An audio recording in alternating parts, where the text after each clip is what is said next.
students, I am Mrs. Navdeep Kaur. Today we will discuss intonation. Intonation means rise and fall of voice. जब हम बोलते हैं तो आवाज़ के अंदर उतार चढ़ाव आते हैं, वेरिएशन इन पिच होता है, उसी को हम इंटोनेशन बोलते हैं। इंग्लिश के अंदर जैसे ग्रामर और वोकैब की ज़रूरत पड़ती है, in the same way speaking की जब हम बात करते हैं तब हमें इंटोनेशन का पता होना चाहिए। हमारी आवाज़ में उतार चढ़ाव कैसे आते हैं अकॉर्डिंग टू सिचुएशन। हमारी फीलिंग्स को जब हम एक्सप्रेस करते हैं, किस टोन में, किस एक्सेंट में हम बोल रहे हैं, हमारा बोलने का तरीका क्या है, हम क्या प्रेजेंट करना चाहते हैं, ये हमारी इंटोनेशन से ही पता चलता है। लिखते हो जब आप, तब तो आप साइन ऑफ क्वेश्चन मार्क लगा दिया, कभी इंटेरोगेशन लगा दिया, तो इससे हमें क्या है पता चल जाता है कि आप पूछ रहे हो कि बता रहे हो। लेकिन जब हम इंटोनेशन की बात करते हैं, इंटोनेशन से हमें पता चलता है कि हमारी फीलिंग्स कैसी हैं, हम बता रहे हैं कुछ या पूछ रहे हैं कुछ, या सिंपल स्टेटमेंट है, या फीलिंग्स की बात आती है, हम सरप्राइजिंगली बोल रहे हैं या फिर किस हिसाब से अपनी बात को प्रेजेंट कर रहे हैं।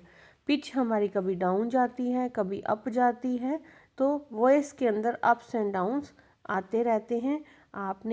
आपको सेंटेंस दिया होगा, आपने मार्क करना है कि वो फॉलिंग टोन दिखा रहा है, राइजिंग है, राइज फॉल आ रहा है, फॉल राइज आ रहा है, या सिंपल जा रही है बात। इसमें पिच की बात करते हैं हम। पिच क्या होता है? Property of sound in speaking. Pitch is property of sound in speaking. जैसे हम देखते हैं कि यहाँ पे दो सेंटेंस दिए गए हैं, शी गॉट अ डॉग, तो ये सिंपल बात कह रहा है, शी गॉट अ डॉग, तो यहाँ बोलने से पता चला कि वो क्वेश्चन पूछ रहा है। वर्डिंग में तो ये सेम दिख रहे हैं, लेकिन जब हम बोलने की बात करते हैं, स्पीकिंग की बात करते हैं, तब मैं क्वेश्चन मार्क तो नहीं लगाऊंगी ना। जब हम बोल रहे हैं तब तो एक्सेंट से ही पता चलेगा कि पूछा गया है कि बताया गया है।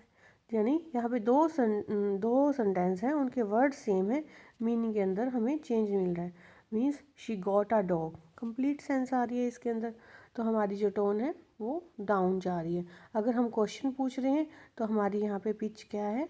हाई जा रही है। इन द सेम वे हम देखते हैं, जब भी आपको ऐसे सेंटेंस मिले जिसमें आपको ऑप्शन दिए गए हैं, ऑप्शन मीन्स यहाँ पे स्मार्ट, प्रिटी एंड स्वीट है। जो स्मार्ट एंड प्रिटी है ये राइजिंग टोन है, और स्वीट है जो वो डाउन में जा रही है। मीन्स जब भी आपको ऑप्शन में मिले, दो ऑप्शन है, तीन ऑप्शन है, तो लास्ट वाले में हमारी इंटोनेशन फॉलिंग होगी, और जो पहले जो ऑप्शन दिए हुए हैं, जैसे यहाँ पे पहले वाले कौन से हैं? स्मार्ट एंड प्रिटी, तो यहाँ पे हमने एरो ऊपर लगाना है, और जो लास्ट वाला स्वीट है इसमें हमने नीचे की तरफ एरो लगाना है। मीन्स जब भी आपको ऑप्शन में दिए जाएं, दो ऑप्शन है, तीन है, चार है, ऐसे आपको चॉइस मिल रही है सेंटेंस के अंदर, तब आपके जो पहले वाले जो वर्ड्स होंगे वो उनकी टोन को आपने एरो ऊपर की तरफ से दिखाना है, और जो लास्ट वाला होगा उसको नीचे की तरफ एरो से दिखाना है। अगर जब बट ऐसे कुछ लगा है उसके बाद इनकम्प्लीट सेंटेंस है वो डॉट डॉट लगा दिए तो नो चेंज होता है। आप इस बात को ध्यान रखेंगे।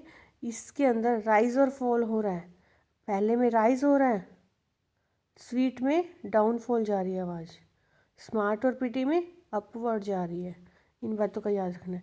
जब क्वेश्चन WH फैमिली से हमारा क्वेश्चन शुरू होता है तब हमारी इंटोनेशन कहाँ जा रही है? डाउन जा रही है, मीन्स फॉलिंग इंटोनेशन है।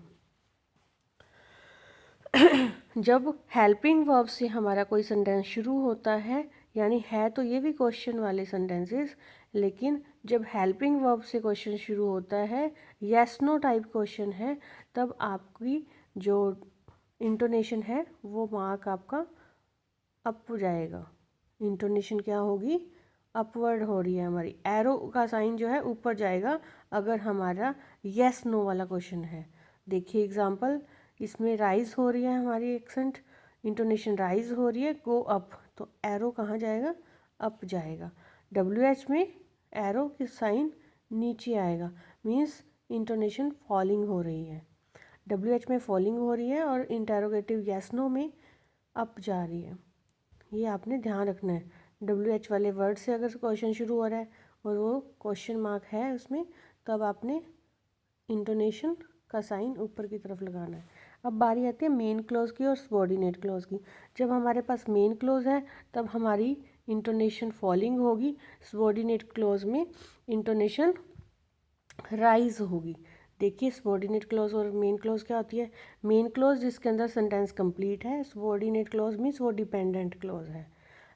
इसके जो डिपेंडेंट क्लॉज है वहाँ पे हमारी राइजिंग टोन होगी और जो मेन क्लॉज है वहाँ पर फॉलिंग टोन होगी। देखिए ध्यान से, मेन क्लॉज में हमारा साइन नीचे आ रहा है, सबॉर्डिनेट क्लॉज में हमारा ऊपर जा रहा है। ये राइज फॉल फॉल राइज की बात आती है।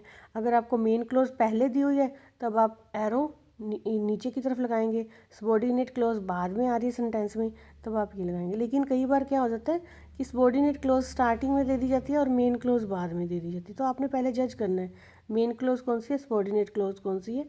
राइज फॉल फॉल राइज ऐसे चलता है ना सेंटेंस में, तो मेन क्लॉज पे आप अगर वो चाहे पहले आए सेंटेंस में या बाद में आए वो आपने देख लेना है।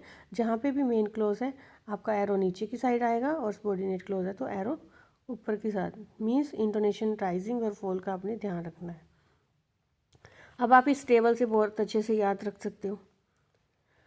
टेबल की वजह से आप अच्छे से इसको याद कर सकते हो, अदरवाइज कन्फ्यूज़न होती है। जब भी कभी डिक्लेरेटिव सेंटेंस होते हैं मीन्स सिंपल सेंटेंस होते हैं तो आपने एरो कैसे लगाना है। कमांड की बात की जाती है, सिट डाउन जैसे सिंपल कमांड है ये, तो इसमें एरो नीचे आएगा।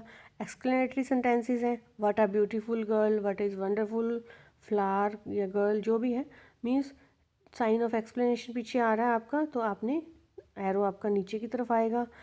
और जब मैंने ये पहले भी आपको बताया कि जब आपको ऑप्शन मिल रहे हैं जैसे कार ट्रक एंड बाइक्स है यहाँ पे, तो बाइक में लास्ट में जो आ रहा है, लास्ट में जो वर्ड होगा हमारा बाइक, तो उसमें हमारी क्या है एरो नीचे की तरफ आएगा। WH क्वेश्चन में भी हमारा एरो नीचे की तरफ आएगा। अब राइजिंग इंटोनेशन में क्या है, यस नो वाले क्वेश्चन है और उससे पहले जैसे ऑप्शन की बात आती है तो लास्ट वाले को छोड़ के, यानी कार और ट्रक यहाँ पे है तो यहाँ पे राइजिंग टोन होगी, बाइक में हमारी डाउन थी इंटोनेशन। डिपेंडेंट इंट्रोडक्टरी सेंटेंसेस वही मेन क्लॉज और सबॉर्डिनेट क्लॉज की बात की गई है। डायरेक्ट एड्रेस जब हम करते हैं मीन्स सर, तो यहाँ पे हमारी जो एरो है इंटोनेशन है जो वो राइजिंग होगी। टैग क्वेश्चन की बात आती है, यू लिव इन यूरोप और फ्रांस, ये सिंपल स्टेटमेंट है, यहाँ पे हमारी डाउन में जाएगी। और डोंट यू जब आएगी तो राइजिंग इंटोनेशन है। ये भी ध्यान रखना है आपने कहाँ पे करना है। अगर आधा पार्ट पढ़ के सेंटेंस का आपने इसके ऊपर मार्क नहीं करना, यू लिव इन फ्रांस, तो ये क्या है राइजिंग नहीं है, ये वाली राइजिंग कौन सी है, डोंट यू पे राइजिंग है। इस बात का ध्यान रखना है कि जो टैग क्वेश्चन है डोंट यू पे ही आपने राइजिंग करनी है। यू इन फ्रांस ये तो सिंपल स्टेटमेंट है। इन बातों का ध्यान रखना है। एक बात यहाँ पे आती है, जैसे कमांड है यहाँ पे सिट डाउन, कमांड में तो ये हमारी डाउन जा रही है, फॉलिंग इंटोनेशन जा रही है ना, तो एक कमांड है ये। अगर यहाँ पे रिक्वेस्ट होती तो राइजिंग इंटोनेशन होती, जैसे bring a glass of water for me please, तो हमने प्लीज़ कमांड में मीन्स डाउन जा रही है, फॉलिंग टोन जा रही है, और रिक्वेस्ट में हमारी राइजिंग टोन होगी। इस बात का ध्यान रखना है, कमांड और रिक्वेस्ट को आपने मिक्स नहीं करना। एग्जाम्पल आप देख लिए सेंटेंसेस के, क्वेश्चन टैग हमारे क्या होते हैं। अब आपने इसकी अच्छे से प्रैक्टिस करनी है ताकि आपको कोई कन्फ्यूज़न ना हो। Thank you.